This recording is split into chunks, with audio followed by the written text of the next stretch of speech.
ಅಂಬೇಡ್ಕರ್ ಅಂತ ಮಹಾನ್ ನಾಯಕನಿಗೆ ಸಂವಿಧಾನ ಬರಲಿಕ್ಕೆ ಅವಕಾಶ ಮಾಡಿಕೊಟ್ಟದ್ದು ಕಾಂಗ್ರೆಸ್ ಪಾರ್ಟಿ. ಬಾಬು ಜಗಜೀವನ್ ರಾಮ್ ಅಂತ ಒಬ್ಬ ಶ್ರೇಷ್ಠ ರಾಜಕಾರಣಿಯನ್ನು ಈ ದೇಶಕ್ಕೆ ಅರ್ಪಿಸಿದ್ದು Congress party.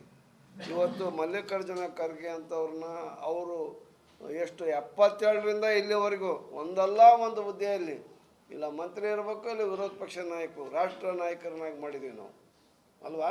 K H Ranganath ಗೊತ್ತಾ ನಿಮಗೆ? KPCC ಅಧ್ಯಕ್ಷರಾಗಿದ್ದರು. ರಾಠೋಡ್ ಗೊತ್ತಾ ನಿಮಗೆ? ಯಾರು ಲಂಬಾಣಿ ಜನಾಂಗ ಸೇರಿದವರು, ಅವ್ರನ್ನ ಇಲ್ಲಿ KPCC ಅಧ್ಯಕ್ಷರು ಮಾಡಿದ್ವಿ. ಪರಮೇಶ್ವರ್ ಗೊತ್ತಾ? 8 ವರ್ಷ ನಾವು ಇಲ್ಲಿ ಅವ್ರನ್ನ ಅಧ್ಯಕ್ಷರನ್ನಾಗಿ ಮಾಡಿದ್ವಿ. ಅವ್ರ ನೇತೃತ್ವದಲ್ಲಿ ಚುನಾವಣೆ ನಡೀತು. ಅಲ್ಲಲ್ಲ, ಅಂಥದ್ದು ಒಂದು ಅವಕಾಶ ಸಿಕ್ತು 2008ರಲ್ಲಿ. ಮಲ್ಲಿಕಾರ್ಜುನ ಖರ್ಗೆ ಅವರೇ ಇಲ್ಲಿದ್ದರು, ಏನು KPCC ಅಧ್ಯಕ್ಷರಿದ್ದರು. 2008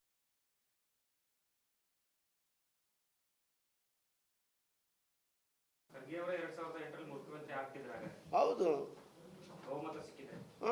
ಅವರೆಲ್ಲ ಅವ್ರನ್ನೇ ನಾವು ಮುಂದೆ ಇಟ್ಟು ಮಾಡಿದ್ದು 2008ರಲ್ಲಿ. ಅವ್ರನ್ನೇ ಅಧ್ಯಕ್ಷರು, ಅವ್ರನ್ನೇ ಮುಂದಿನ ಮುಖ್ಯಮಂತ್ರಿ ಅಂತೇಳಿ ನಾವು ಇದನ್ನು ಮಾಡಿ ಫೋಕಸ್ ಮಾಡಿದ್ದು ನಾವೆಲ್ಲ. ಅವತ್ತೇ ಆಗ್ತಿದ್ರು ಅವರು. ಬೇಡ ಗೀಡ ಅನ್ನೋ ಪ್ರಶ್ನೆ ಇಲ್ಲ. ಈಗ ಒಬ್ಬ ಸಮರ್ಥ ಮುಖ್ಯಮಂತ್ರಿ ಇದ್ದಾರೆ, ಅದರಲ್ಲೂ ಕೂಡ ಹಿಂದ ವರ್ಗಕ್ಕೆ ಸೇರಿದವನು, ಬಡವರಿಗೋಸ್ಕರ ಇಷ್ಟೊಂದು ಕೆಲಸ ಮಾಡಿದ ಮುಖ್ಯಮಂತ್ರಿ ಇಂಡಿಯಾ ದೇಶದಲ್ಲೇ ಇಲ್ಲ. ಇವತ್ತು ಬಡತನ ಅನ್ನೋದೇ ಇಲ್ಲ, ಬಡತನ ನಿರ್ಮೂಲನೆ ಮಾಡಿದ್ದಾನೆ. ಬಡತನ ನಿರ್ಮೂಲನೆ ಮಾಡಿರ್ತಕ್ಕಂಥ ಮುಖ್ಯಮಂತ್ರಿ. ಇವತ್ತು ಇವ್ರು ಏನು ಬಡವರಿಗೆ ಸಹಾಯ ಮಾಡಿದರೋ ಬೇರೆ ಪಾರ್ಟಿಯವರಿಂದ ಅನುಸರಿಸ್ತಾ ಇದ್ದಾರೆ. ಯಾರು ಟೀಕೆ ಮಾಡ್ತಾಯಿದ್ರು, ಏನ್ರಿ ಬಡವ್ರಿಗೆ ಇಷ್ಟೆಲ್ಲ 2000 ರೂಪಾಯಿ ಕೊಟ್ಬಿಟ್ರು, ಲೈಟ್ ಇದನ್ನು ಕರೆಂಟ್ ಫ್ರೀ ಮಾಡಿಬಿಟ್ರು, ಮಹಿಳೆಯರಿಗೆಲ್ಲ ಫ್ರೀಯಾಗಿ ಬಸ್ ಓಡಾಡಕ್ಕೆ ಕೊಟ್ಬಿಟ್ರು, 10 kg ಅಕ್ಕಿ ಕೊಟ್ಬಿಟ್ರು, ರಾಜ್ಯ ದಿವಾಳಿ ಆಗಿ ಹೋಯ್ತು, ಇದು ಪಾಕಿಸ್ತಾನ ಇಲ್ಲ ಶ್ರೀಲಂಕಾ ಆಗುತ್ತೆ ಅಂತ ಹೇಳಿದರು. ಎಲ್ಲಿ ಆಗಿದೆಯಾ? ಇವತ್ತು ಏನು ಮಧ್ಯವರ್ತಿಗಳಿಲ್ಲ. ನಾವೇನು 60,000 ಕೋಟಿ ಹಣವನ್ನು ನೇರವಾಗಿ ಪರ್ಸೆಂಟೇಜ್ ಇಲ್ಲದೆ, ಮಧ್ಯವರ್ತಿಗಳಿಲ್ಲದೆ, ಲಂಚ ಹೊಡೆಯದೆ, ಯಾವುದೇ ಕಮಿಷನ್ ಇಲ್ಲದೆ ನೇರವಾಗಿ ಅವ್ರಿಗೆ ತಲುಪಿಸುವಂಥ ಕೆಲಸವನ್ನು 60,000 ಕೋಟಿನ ಹಣವನ್ನು ಅವ್ರಿಗೆ ಕೊಡ್ತಾ ಇದ್ದೀವಿ. ಈಗ ಸಿದ್ದರಾಮಯ್ಯ ಬಿಟ್ಟು DK ಶಿವಕುಮಾರ್ ಕೊಡಬೇಕು ಅನ್ನೋ ಚರ್ಚೆ ನಡೆದಿರುವಂಥ ಸಂದರ್ಭದಲ್ಲಿ ಕೆಲವು ನಾಯಕರ ಹೇಳಿಕೆ ಕೊಡ್ತಿರುವಂಥ ಸಂದರ್ಭದಲ್ಲಿ ದಲಿತರಿಗೆ ಅವಕಾಶ ಮಾಡಿಕೊಡ್ಬೇಕೋ ಬೇಡವೋ, ದಲಿತ CMದು ಒಂದು ಬೇಡಿಕೆ ಇದೆ. ಅದು 28ಕ್ಕೆ ಚರ್ಚೆ ಮಾಡಲಿ. ಅವರು ಚುನಾವಣೆ ನಡೀತೈತಲ್ಲ ಅವಾಗ. ಸರ್, ಈಗ ತಾವು RSS ಪಥಸಂಚಲನ ಬಗ್ಗೆ ಸಾರ್ವಜನಿಕ ಸ್ಥಳಗಳಲ್ಲಿ ಯಾವುದೇ ರೀತಿಯಾದಂಥ ನೀವು ಖಂಡಿಸ್ತೀರಾ ಅಥವಾ ಅದು ಪ್ರಾರ್ಥನೆ ಮಾಡೋದು, ಇವನು ಕೋಲ್ ಹಿಡ್ಕೊಂಡು ಹೋಗೋದಲ್ಲ, ಗೊತ್ತಾಯ್ತಾ? ಏನು ನಮಾಜ್ ಮಾಡೋದು ಮಾಡಬಾರ್ದ? ಪ್ರಾರ್ಥನೆ ಮಾಡ್ತಾನೆ ಪಾಪ. ಅವನು ಏನು ಜಮ್ಖಾನ್ ಹಾಕೊಂಡು ಎಲ್ಲರನ್ನೂ ಕರೆದು ಮೈಕ್ ಹಿಡ್ಕೊಂಡು ಮಾಡ್ತಾನೆ. ಅವರಲ್ಲಿರೋ ಶ್ರದ್ಧೆನ ನೋಡ್ಕೊಂಡು ನೀವು ಕಲ್ತ್ಕೊಳ್ರಿ ಬೇರೆಯವರೆಲ್ಲರೂ. ಅವನು ಎಲ್ಲೇ ಇದ್ರೂ ಅವನು ಪ್ರಾರ್ಥನೆ, ಅವನು ಮನ ನೆಮ್ಮದಿಗೆ ಅಥವಾ ಇದಕ್ಕೋಸ್ಕರನೇ ಇದು ಮಾಡ್ತಾನೆ. ಎಲ್ಲಾದ್ರೂ ಕೂಡ ಟೈಮ್ ಆಯ್ತು ಅಂದರೆ ಒಂದು ಜಮ್ಖಾನ ಇಟ್ಕೊಂಡಿರ್ತಾನೆ. ಬಸ್ ಸ್ಟ್ಯಾಂಡ್ ಇದ್ದರೆ ಬಸ್ ಸ್ಟ್ಯಾಂಡಲ್ಲೇ ಮಾಡ್ತಾನೆ, ಹೊಲದಲ್ಲಿ ಹೋಗಿ ಕೆಲಸ ಮಾಡ್ತಾರೆ, ಕಾಯಕದಲ್ಲೇ ಮಾಡ್ತಾನೆ. ನಾವು ನಿರ್ದಿಷ್ಟವಾಗಿ ದೇವಸ್ಥಾನಕ್ಕೆ ಹೋಗ್ತೀವಿ, ಆಂಜನೇಯ ಬಂದ ಎಲ್ಲ ಸರಿ ಅಂತೀರಿ. ನನ್ನನ್ನು ಸರಿ ಅಂತ ನಮ್ಮ ಜನ ಬಂದರೆ ದಬಾ ಕಡೆಗೆ ಅಂತೀರಿ. ಮತ್ತೆ ಹಾಗಾದ್ರೆ ಸರ್ಕಾರಿ ಕಚೇರಿಗಳಾಗಿರ್ಬೋದು, ಸಾರ್ವಜನಿಕ ಸ್ಥಳಗಳಲ್ಲಿ ಧಾರ್ಮಿಕ ಆಚರಣೆಗಳ ಮಾಡಬೇಡಿ ಅಂತ ನೀವೇ ಹೇಳ್ತೀರಾ? ಮತ್ತೆ ಏನು ಮಾಡಿದೆ ಅವನು? ಏನು ಮಾಡಿದ್ದಾನೆ? ಸಾಮೂಹಿಕವಾಗಿ ಪ್ರಾರ್ಥನೆಯನ್ನು ಮಾಡ್ತಾರೆ. ಏನು ಸಾಮೂಹಿಕವಾಗಿ ಪ್ರಾರ್ಥನೆ ಮಾಡಿದ್ದಾರೆ? ಏನು ಸಾಮೂಹಿಕವಾಗಿ ಪ್ರಾರ್ಥನೆ ಮಾಡಿ ಕರೆಕ್ಟಾಗಿ ಮಾಡ್ಕೊಂಡಾರ ಅವರು. ಏನು ಇವ್ರಂಗೆ ನಾಮ ಹಾಕ್ಕೊಂಡು ಅಲ್ಲಿ ಪೂಜೆ ಇಟ್ಕೊಂಡು ಯಾಕಾಯ ತಟ್ಟಿನ ಅಂತಂದೇಳಿ ಕೇಳಿಲ್ಲ.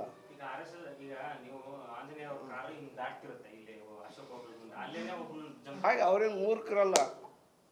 ಅವ್ರಿಗೆ ಮಸೂದಿ ಇದೆ, ಅಲ್ಲಿ ಹೋಗಿ ಮಾಡ್ತಾರೆ. ಅಲ್ಲಿ ಮಸೂದಿ ಇಲ್ಲ ಅಂತ ಜಾಗದಲ್ಲಿ ಅವ್ನು ಮಾಡಿರಬಹುದು. ನಾವು ಅದನ್ನು ಸಣ್ಣತನ ತೋರಿಸಿದ್ರೆ ದಾರಿಯಲ್ಲಿ ಯಾಕೆ ಮಾಡಕ್ಕೆ ಹೋಗ್ತಾರೆ? ಅವರು ಕರೆಕ್ಟಾಗಿದ್ದಾರೆ. ಅವರವರ ಈಗ ಹಿಂದೂಗಳು ಇವರ ಶ್ರದ್ಧೆನೇ ಬೇರೆ, ಅವರ ಧರ್ಮದ ಶ್ರದ್ಧೆನೇ ಬೇರೆ, ಇವರ ಆಚರಣೆನೇ ಬೇರೆ, ಅವರ ಆಚರಣೆ ಬೇರೆ. ಯಾರ ಆಚರಣೆಗೂ ಕೂಡ ಧಕ್ಕೆ ಆಗಬಾರ್ದು. ಅವರವ್ರ ಆಚರಣೆಗೆ ಯಾವುದೇ ರೀತಿಯ ಇದನ್ನು ನೋವು ಕೊಡ್ತಕ್ಕಂಥ, ತೊಂದರೆ ಮಾಡ್ತಕ್ಕಂಥ ಕೆಲಸ ಮಾಡಬಾರ್ದು. ಗಣೇಶನ ಮೆರವಣಿಗೆಯಲ್ಲಿ ಹೆಂಗಿರ್ತಾರೆ ಗೊತ್ತಾ? ಆ ಊರಿನಲ್ಲಿ ಎಷ್ಟು ಸರಾಯಿ ವ್ಯಾಪಾರ ಆಗುತ್ತೆ ಗೊತ್ತಾ ನಿಮಗೆ? ಬ್ರ್ಯಾಂಡಿ ಅಂಗಡಿ ಸಿಗೋದೇ ಇಲ್ಲ, ರಶ್ಶು. ಹಾಂ, ಇದಾ ಗಣೇಶನ ಸೇವೆ ನಾವು ಮಾಡ್ತಿರೋದು? ನನ್ನನ್ನು ಒಳಗೊಂಡು ಎಲ್ಲಿದೆ ಶ್ರದ್ಧೆ? ಕಳ್ರಿ, ನಾನು ಸಣ್ಣನಿದ್ದಾಗ ಗಣೇಶನ್ನ ಇಟ್ಕೊಂಬರೋರಿಗೆ ನಾವೆಲ್ಲ ಶ್ರದ್ಧಾ ಭಕ್ತಿಯಿಂದ ಮೌನವಾಗಿ ಇದನ್ನು ಪ್ರಾರ್ಥನೆ ಮಾಡ್ಕೊಂಡು ಹೋಗ್ತೀವಿ ನಾವು. ಹಾಂ, ನೋಡ್ತಾ ಇದ್ವಿ ನಾವೆಲ್ಲ ಹೊತ್ಕೊಂಡು ಹೋಗಿ ಬಾವಿಗೆ ಹೋಗಿ ಏನೋ ಇದನ್ನು ಮಾಡಿ ಹಾಕಿ ಬರ್ತಿದ್ವಿ ಅತ್ಲಾಗ, ಅವ್ರನ್ನ ವಿಸರ್ಜನೆ ಮಾಡಿ ಬರ್ತಿದ್ವಿ. ಈಗ ಹೆಂಗೆ ಅದನ್ನೇ ಒಂದು ಯಾವುದೋ ಒಂದು ವರ್ಗದ ವಿರುದ್ಧ ಶಕ್ತಿ ಪ್ರದರ್ಶನ, ಬೆದರಿಕೆ ಬರೋ ರೀತಿಯಲ್ಲಿ ಮಾಡೋದು ಸರಿಯಲ್ಲ. ಎಲ್ಲ ರೀತಿಯಲ್ಲೂ ಕೂಡ ಎಲ್ಲೆಲ್ಲೂ ಇಲ್ಲ, ಯಾವ ಹೂವು ವ್ಯಾಪಾರ ಆಗಲ್ಲ, ಯಾವ ಹಣ್ಣು ವ್ಯಾಪಾರ ಆಗಲ್ಲ. High class bar and restaurant ಅವತ್ತು ಹೌಸ್ಫುಲ್, ಜಾಗ ಇಲ್ಲ ಏನಿಲ್ಲ. ನಮ್ಮ ಹುಡುಗರು ಹೋಗ್ತಾರಲ್ಲ, ನಾವೇನು ಹೋಗ್ತೀವಲ್ಲ ಕಣ್ಣಾರೆ ಬಿಡಿ. ಅದನ್ನ ಯಪ್ಪ, ಈ ಓಟ್ ಚೋರಿ ಬಗ್ಗೆ ಮಾತಾಡ್ರಿ, ಅವ್ನು ಹೇಳ್ಕೊಂತ ನೀನು ಬೆಳಗಿನಿಂದ ಸ್ಟೋರಿ ಕೇಳಿ ನಾನು ಎಲ್ಲಿ ಹೇಳಕ್ ಹೋಗಿ. ಹಾಂ,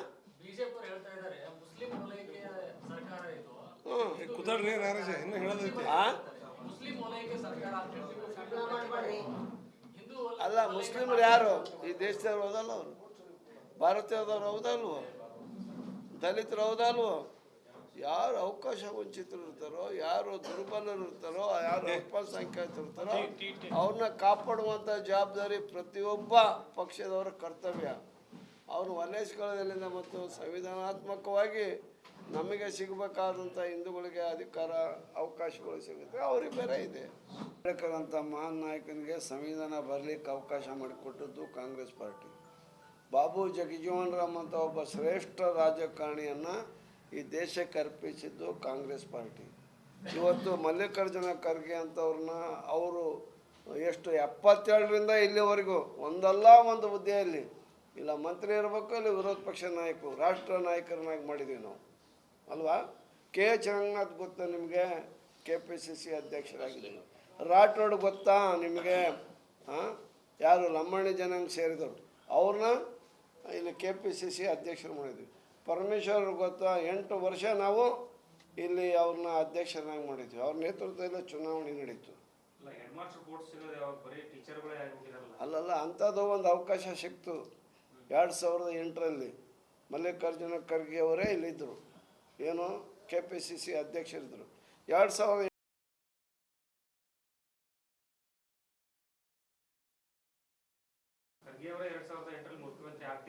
ಹೌದು. ಹಾಂ, ಅವರೆಲ್ಲ ಅವ್ರನ್ನೇ ನಾವು ಮುಂದೆ ಇಟ್ಟು ಮಾಡಿದ್ದು. 2008ರಲ್ಲಿ ಅವ್ರನ್ನೇ ಅಧ್ಯಕ್ಷರು, ಅವ್ರನ್ನೇ ಮುಂದಿನ ಮುಖ್ಯಮಂತ್ರಿ ಅಂತೇಳಿ ನಾವು ಇದನ್ನು ಮಾಡಿ ಫೋಕಸ್ ಮಾಡಿದ್ದು ನಾವೆಲ್ಲ. ಅವತ್ತೇ ಆಗ್ತಿದ್ರು ಅವರು. ಬೇಡ ಗೀಡ ಅನ್ನೋ ಪ್ರಶ್ನೆ ಇಲ್ಲ. ಈಗ ಒಬ್ಬ ಸಮರ್ಥ ಮುಖ್ಯಮಂತ್ರಿ ಇದ್ದಾರೆ, ಅದರಲ್ಲೂ ಕೂಡ ಹಿಂದ ವರ್ಗಕ್ಕೆ ಸೇರಿದವನು, ಬಡವರಿಗೋಸ್ಕರ ಇಷ್ಟೊಂದು ಕೆಲಸ ಮಾಡಿದ ಮುಖ್ಯಮಂತ್ರಿ ಇಂಡಿಯಾ ದೇಶದಲ್ಲೇ ಇಲ್ಲ. ಇವತ್ತು ಬಡತನ ಅನ್ನೋದೇ ಇಲ್ಲ, ಬಡತನ ನಿರ್ಮೂಲನೆ ಮಾಡಿದ್ದಾನೆ. ಬಡತನ ನಿರ್ಮೂಲನೆ ಮಾಡಿರ್ತಕ್ಕಂಥ ಮುಖ್ಯಮಂತ್ರಿ.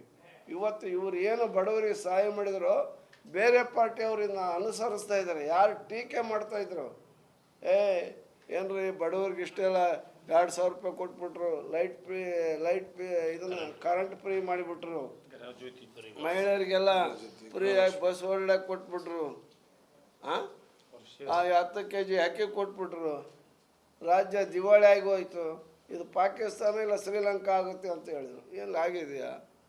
ಇವತ್ತು ಏನು ಮಧ್ಯವರ್ತಿಗಳಿಲ್ಲ.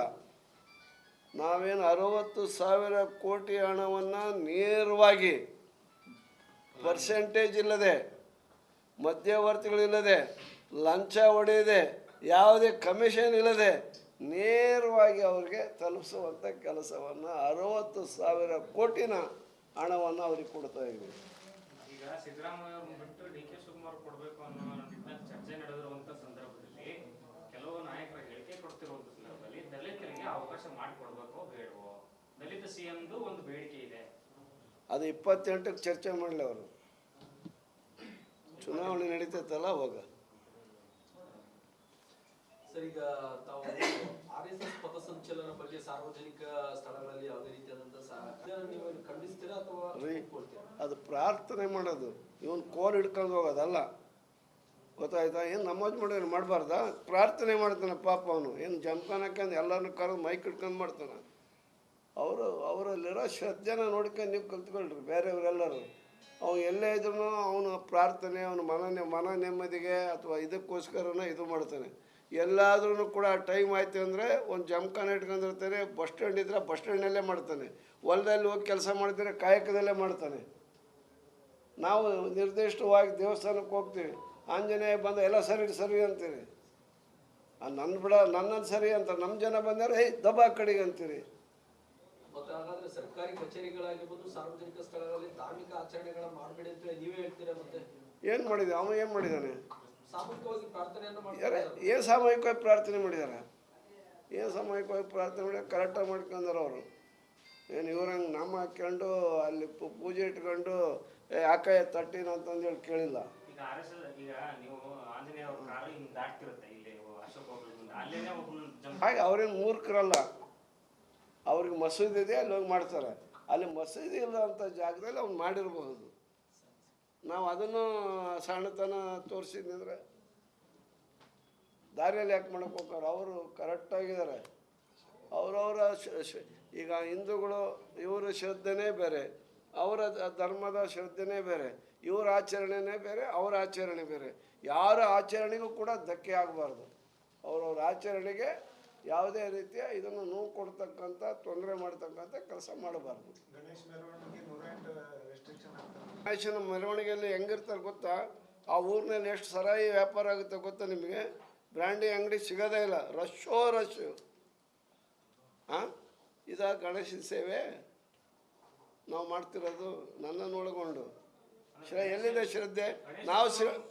ಕಳ್ರಿ, ನಾನು ಸಣ್ಣನಿದ್ದಾಗ ಗಣೇಶನ್ನ ಇಟ್ಕೊಂಬರೋರು ಹಿಂಗೆ ನಾವೆಲ್ಲ ಶ್ರದ್ಧಾ ಭಕ್ತಿಯಿಂದ ಮೌನವಾಗಿ ಇದನ್ನು ಪ್ರಾರ್ಥನೆ ಮಾಡ್ಕೊಂಡು ಹೋಗ್ತಿದ್ವಿ. ಪ್ರಾರ್ಥನೆ ಮಾಡ್ಕೊಂಡು ಹೋಗ್ತೀವಿ ನಾವು. ಹಾಂ, ನೋಡ್ತಾ ಇದ್ವಿ ನಾವೆಲ್ಲ ಹೊತ್ಕೊಂಡು ಹೋಗಿ ಬಾವಿಗೆ ಹೋಗಿ ಏನೋ ಇದನ್ನು ಮಾಡಿ ಹಾಕಿ ಬರ್ತಿದ್ವಿ ಅತ್ಲಾಗ, ಅವ್ರನ್ನ ವಿಸರ್ಜನೆ ಮಾಡಿ ಬರ್ತಿದ್ವಿ. ಈಗ ಹೆಂಗೆ? ಅದನ್ನೇ ಒಂದು ಯಾವುದೋ ಒಂದು ವರ್ಗದ ವಿರುದ್ಧ ಶಕ್ತಿ ಪ್ರದರ್ಶನ, ಬೆದರಿಕೆ ಬರೋ ರೀತಿಯಲ್ಲಿ ಮಾಡೋದು ಸರಿಯಲ್ಲ. ಎಲ್ಲ ರೀತಿಯಲ್ಲೂ ಕೂಡ ಎಲ್ಲೆಲ್ಲೂ ಇಲ್ಲ, ಯಾವ ಹೂವು ವ್ಯಾಪಾರ ಆಗಲ್ಲ, ಯಾವ ಹಣ್ಣು ವ್ಯಾಪಾರ ಆಗಲ್ಲ. High class bar and restaurant ಅವತ್ತು ಹೌಸ್ಫುಲ್, ಜಾಗ ಇಲ್ಲ ಏನಿಲ್ಲ. ನಮ್ಮ ಹುಡುಗರ ಹೋಗ್ತಾರಲ್ಲ, ನಾವೇ ನೋಡ್ತೀವಲ್ಲ ಕಣ್ಣಾರೆ ಬಿಡಿ. ಅದನ್ನ ಯಪ್ಪ, ಈ ಓಟ್ ಚೋರಿ ಬಗ್ಗೆ ಮಾತಾಡ್ರಿ. ಅವ್ನು ಹೇಳ್ಕೊಂತ ನೀನು ಬೆಳಗಿನಿಂದ ಸ್ಟೋರಿ ಕೇಳಿ ನಾನು ಎಲ್ಲಿ ಹೇಳಕ್ ಹೋಗಿ. ಹಾಂ,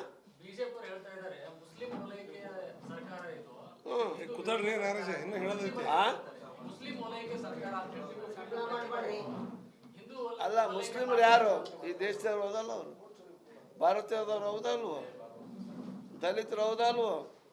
ಯಾರು ಅವಕಾಶ ವಂಚಿತರು ಇರ್ತಾರೋ, ಯಾರು ದುರ್ಬಲರು ಇರ್ತಾರೋ, ಯಾರು ಅಲ್ಪಸಂಖ್ಯಾತರು ಇರ್ತಾರೋ ಅವ್ರನ್ನ ಕಾಪಾಡುವಂಥ ಜವಾಬ್ದಾರಿ ಪ್ರತಿಯೊಬ್ಬ ಪಕ್ಷದವರ ಕರ್ತವ್ಯ.